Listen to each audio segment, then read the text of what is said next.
नमस्कार,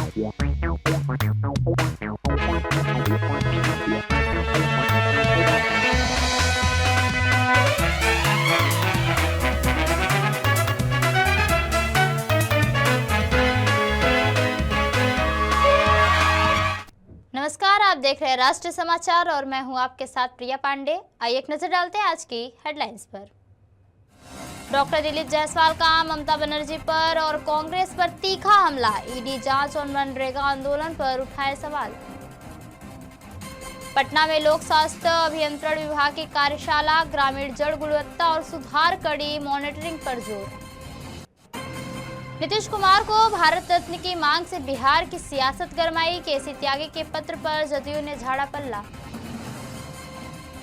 जयपुर में नशे में रेसिंग का खौफनाक अंजाम, ऑडी कार ने फूड स्टॉल्स रौंदे और एक की मौत, 16 से ज्यादा लोग घायल। सूरत इंटरनेशनल काइट फेस्टिवल में देश विदेश की पतंगों से सजा आसमान, तापी तट बना उत्सव का केंद्र।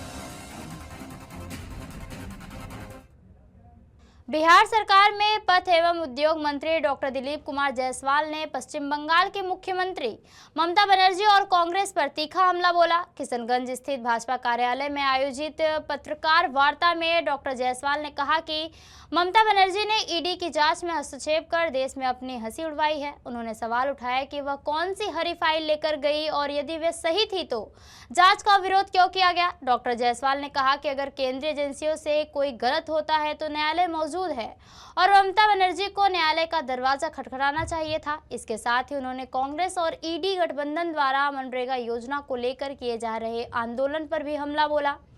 कहा कि राहुल गांधी और कांग्रेस देश विरोधी हैं और भ्रम फैला रहे हैं। उन्होंने बताया कि मनरेगा योजना मजदूरों को 150 दिन का रोजगार प्रदान करेगी और इस कानून में मौजूद खामियों की निगरानी एआई के माध्यम से की जाएगी।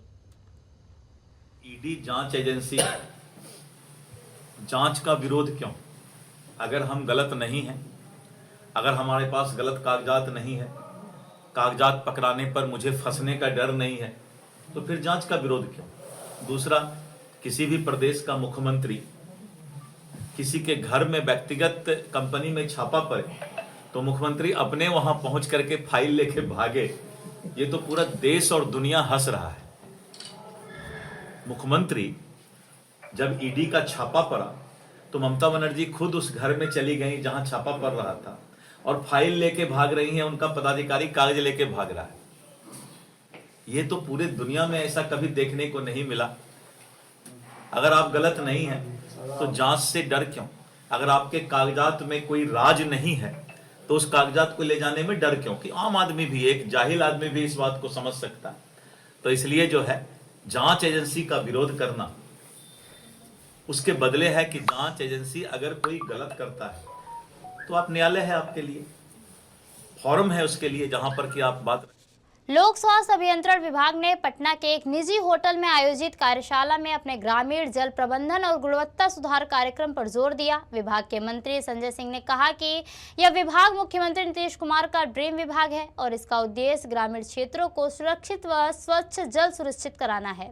उन्होंने राज्य स्तरीय जल गुणवत्ता रेफल प्रयोगशाला, जिला और अवसर प्रमंडलीय जल जाँच करके निर्माण के साथ चलंत जाल जाँच भी किया है। मंत्री ने जल गुणवत्ता जांच की नियमितता भी स्पष्ट की। मंत्री ने अधिकारियों को निर्देश दिया कि मुख्यमंत्री की आभार यात्रा के दौरान यदि किसी ग्रामीण ने विभाग से शिकायत की है तो इसे गंभीरता से लिया जाए। चल रहे हैं और मुझे लगता है कि उस कार्यक्रम में जब माननीय मुख्यमंत्री जी जाएंगे, चूंकि यूनिसेफ का कार्यक्रम द्वारा आयोजित किया गया था, इसलिए हमने सभी से कहा है कि माननीय मुख्यमंत्री जी के कार्यक्रम में आप सभी जाएं, उनके पहले कार्यक्रम के पहले जाएं और जाकर यह सुनिश्चित करें कि कोई भी एक गांव के एक घर से लेकर और किसी भी जगह तक कोई भी काम छूटा नहीं रहे। और विभाग के जितने भी पदाधिकारी हैं उन सबों को भी हमने कहा है कि चाहे अपने से नीचे जितने भी लेवल के पदाधिकारी हैं उनके बीच में आप जाएं और एक एक घर तक यह सुनिश्चित करें कि हमारे बिहार के लोकप्रिय माननीय मुख्यमंत्री जी का जो सपना है हर घर नल हर घर शुद्ध जल, उसके लिए वो सुनिश्चित करें कि सब सही ढंग से है। चूँकि हमने यह भी कहा है कि मुझे एक भी शिकायत नहीं चाहिए मुख्यमंत्री जी के कार्यक्रम के बाद, कि अगर ऐसा होता है कि अगर उनकी दौरा में अगर कोई भी शिकायत आती है तो आज हमने कहा है, लेकिन अगर इसमें कोई भी कोताही अगर ये लोग बरतते हैं तो हमने कहा कि चाहे मुख्य अभियंता हो, चाहे कार्यपालक अभियंता हो, या किसी लेवल के पदाधिकारी हैं, अगर ये अपने कार्य में सफल नहीं हो पाते हैं और उसके बाद जो मुख्यमंत्री जी के कार्यक्रम के बाद अगर कोई शिकायत मिलती है तो उसके लिए चाहे उसमें जो भी दोषी लोग पाए जाएंगे उन पे भी कार्रवाई की जाएगी। कभी भी हमारी ये प्राथमिकता होगी कि माननीय मुख्यमंत्री जी के कार्यक्रम के पहले हर घर लोग पहुंचकर और एक एक लोग की समस्या को सुनकर, एक एक समस्या को जानकर और उनकी समस्या को समाप्त करें। क्योंकि हमारे विभाग का ये उद्देश्य है कि हर नल हर घर सुजल, जो हमारे माननीय मुख्यमंत्री जी का एक सपना है, उनका एक महत्वपूर्ण योजनाओं में से एक योजना है, तो हम लोग उसको हर एक स्तर पे कैसे सफल करिए हमारी प्राथमिकता में है। बिहार के मुख्यमंत्री नीतीश कुमार को भारत रत्न दिए जाने की मांग लंबे समय से सत्ता और विपक्ष दोनों ही पक्षों द्वारा समर्थन प्राप्त कर रही है। हालांकि अब पार्टी के वरिष्ठ नेता केसी त्यागी द्वारा प्रधानमंत्री नरेंद्र मोदी को पत्र लिखकर इस सम्मान की मांग करना उनके लिए चुनौती बन गया है। जदयू ने इस कदम को निजी बयान करार देते हुए स्वयं को इससे अलग रखा है, जिससे केसी त्यागी के लिए राजनीतिक दबाव बढ़ गया है। बिहार के मुख्यमंत्री नीतीश कुमार को भारत रत्न देने की मांग लंबे समय से सत्ता और विपक्ष दोनों ही पक्षों द्वारा रखी जा रही थी। हालांकि अब पार्टी के वरिष्ठ नेता केसी त्यागी द्वारा प्रधानमंत्री नरेंद्र मोदी को पत्र लिखकर इस सम्मान की मांग करना उनके लिए राजनीतिक चुनौती बन गया है। जदयू ने इसे निजी बयान करार देते हुए खुद को इससे अलग रखा है और अब पार्टी ने ही अपने नेता केसी त्यागी पर सवाल उठाते हुए कहा कि उन्हें स्पष्ट करना चाहिए कि वे पार्टी में है या नहीं। हाल के दिनों में केसी त्यागी जी के कई बयान आते रहे हैं।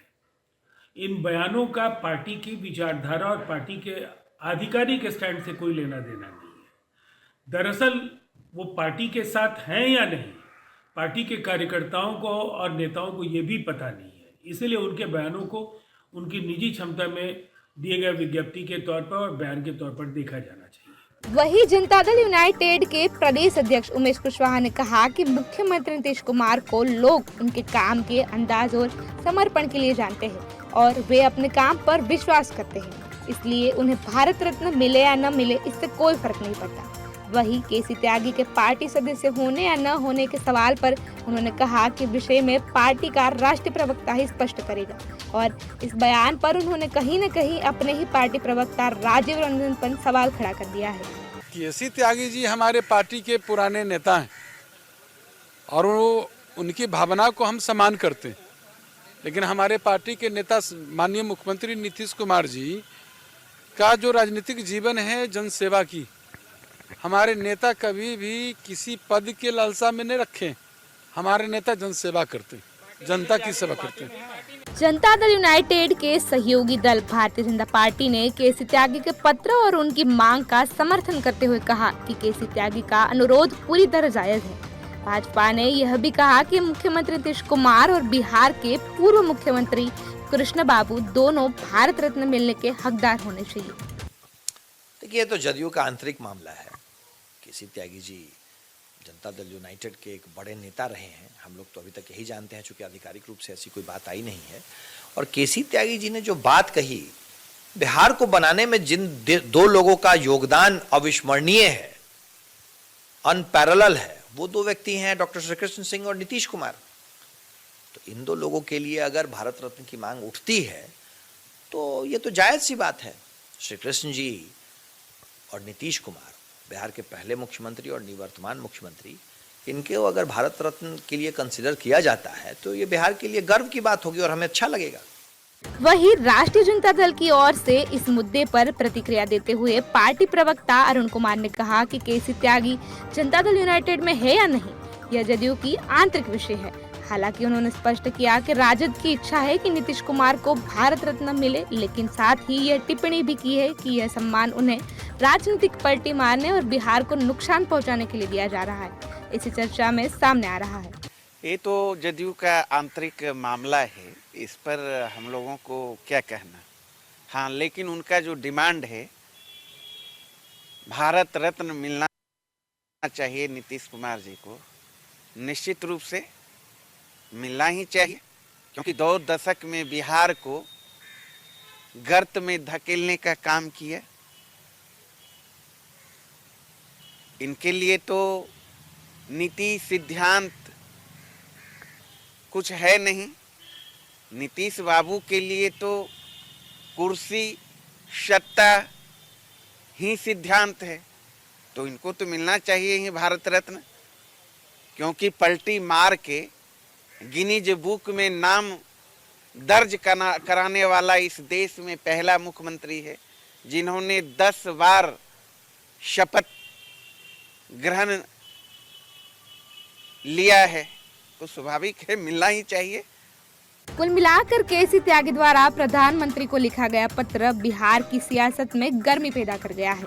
खासकर जनता दल यूनाइटेड के भीतर ये पत्र अंदरूनी मतभेद और अंतकलह का कारण बन रहा है।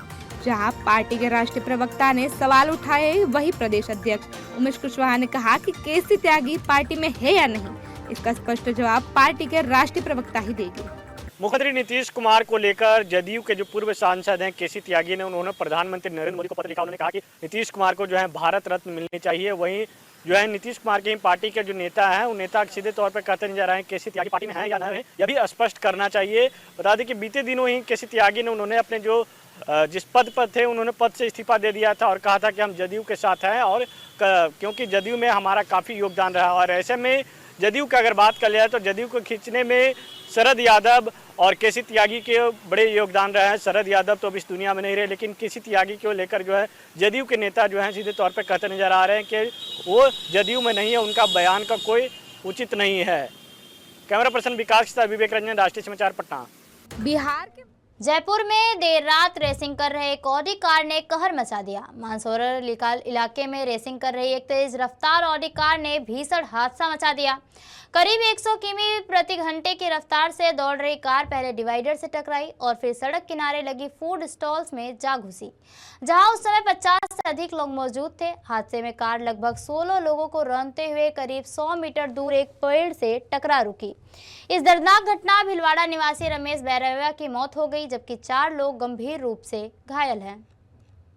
मुंबई के गोरेगांव पश्चिम से एक दिल दहला देने वाली घटना सामने आई। भगत सिंह नगर इलाके में शनिवार तड़के एक रिहायशी मकान में भीषण आग लगने से एक ही परिवार के 3 लोगों की दर्दनाक मौत हो गई। मुंबई दमकल विभाग के अनुसार यह हादसा राजाराम लेन स्थित ग्राउंड+1 रिहायशी इमारत में करीब 3:30 बजे हुआ। प्रारंभिक जानकारी के मुताबिक आग मकान के निचले हिस्से में मौजूद बिजली के तार और घरेलू सामान में लगी, जो तेजी से फैलते हुए पहली मंजिल तक जा पहुंची। आग लगते ही इलाके में अफरा तफरी मच गई और दमकल विभाग के पहुंचने से पहले स्थानीय लोगों ने बाल्टियों की मदद से आग बुझाने का प्रयास किया। बाद में दमकल कर्मियों ने बिजली आपूर्ति काटकर आग पर काबू पाया। सूरत में वर्षों से आयोजित हो रहे सूरत इंटरनेशनल काइट फेस्टिवल ने इस बार अपने भव्य और अंतर्राष्ट्रीय रंगों से शहर को उत्सवमय बना दिया है। अरुणाचल स्थित तापी नदी के तट पर सूरत महानगर पालिका और जिला प्रशासन के संयुक्त आयोजन में देश विदेश से आए पतंगबाजों ने अपने अनोखी डिजाइन और विशाल पतंगों से आसमान को सजा दिया है। तेज हवा और खुले आकाश से रंग बिरंगी पतंगे लहरती नजर आ रही हैं, जिनकी शानदार झलक पर तापी तट तालियों से गूंज उठा। अंतर्राष्ट्रीय स्तर पर आकर्षक पतंगे इस बार की विशेष पहचान बना रही हैं। तीर्थराज प्रयाग में आयोजित श्रीमद जगत गुरु श्री रामानंदाचार्य भगवान के 726वें राम जन्मोत्सव समारोह को संबोधित करते हुए मुख्यमंत्री योगी आदित्यनाथ ने कहा कि जगतगुरु रामानंदाचार्य जी का कालखंड अत्यंत चुनौतीपूर्ण था, जब देश और विदेशी आक्रमण हो रहे थे और समाज के ताने बाने के तोड़ने की साजिशें रची जा रही थी। ऐसे समय में उन्होंने समाज को एकता समरसता का संदेश देते हुए यह उद्घोष किया कि सभी जन ईश्वर के चरणों में शरणागत होने के अधिकारी हैं। मुख्यमंत्री ने कहा कि रामानंदाचार्य जी ने जाति और संप्रदाय के भेदभाव से ऊपर उठकर समाज को जोड़ने का कार्य किया है और लोगों से मत संप्रदाय आधार पर विभाजित न होने का भी आह्वान किया है। आज भी आपको बांट रहे हैं। बहनों और भाइयों, ये आपके हितैषी नहीं हो सकते, कभी नहीं हो सकते, कभी नहीं होंगे। ये वही लोग हैं जिनको सत्ता में रहने का अवसर प्राप्त हुआ था। जब सत्ता में थे तो स्वयं अपने परिवार के बारे में सोचते थे, उससे बाहर उनकी दृष्टि नहीं थी। आज तमाम प्रकार के नारे देंगे, स्लोगन देंगे, लेकिन ये वास्तविकता नहीं है। इनको जब भी मौका मिलेगा ये वही करेंगे जिन्होंने पहले किया था। पहचान का संकट खड़ा करेंगे, अराजकता पैदा करेंगे, सनातन धर्म पर प्रहार करेंगे, दंगों की आड़ में फिर से हर एक व्यक्ति को झुलसाने का कार्य करेंगे। हमें इसे किसी भी स्थिति में इसकी पुनरावृत्ति नहीं होने देनी चाहिए, किसी भी स्थिति में नहीं होने देनी चाहिए। और वह तब जब पूज्य संतों का सानिध्य है। जो लोग आज भी आपको बांट रहे हैं, बहनों और भाइयों, ये आपके हितैषी नहीं हो सकते, कभी नहीं हो सकते, कभी नहीं होंगे। ये वही लोग हैं जिनको सत्ता में रहने का अवसर प्राप्त हुआ था। जब सत्ता में थे तो स्वयं अपने परिवार के बारे में सोचते थे, उससे बाहर उनकी दृष्टि नहीं थी। मुंबई सहित पूरे महाराष्ट्र में होने वाले नगर निकाय चुनाव के मद्देनजर राज्य सरकार ने पूरी तैयारी कर ली है। मुख्य सचिव राजेश अग्रवाल ने बताया कि चुनाव को शांतिपूर्ण और पारदर्शी और निष्पक्ष तरीके से संपन्न कराने के लिए प्रशासन पूरी तरह मुस्तैद है। चुनाव अधिकारियों से लेकर पुलिस बल तक सभी संबंधित विभागों को अलर्ट भी किया गया है और सुरक्षा, कानून व्यवस्था तथा मतदान प्रक्रिया पर हर स्तर पर कड़ी निगरानी रखी जा रही है।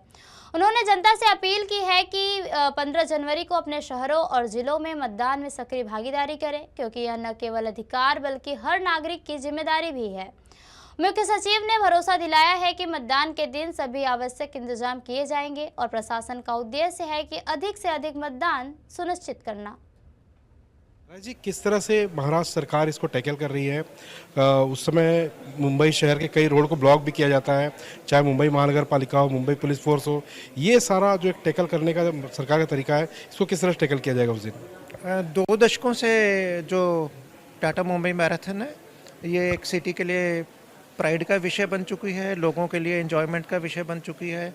और बहुत लोग जो थोड़े प्रोफेशनल एथलीट्स भी हैं या एमेच्योर एथलीट्स भी हैं, वो इसके लिए महीने तैयारी करते हैं। और प्रशासन की तरफ से हम पूरा सहयोग करते हैं।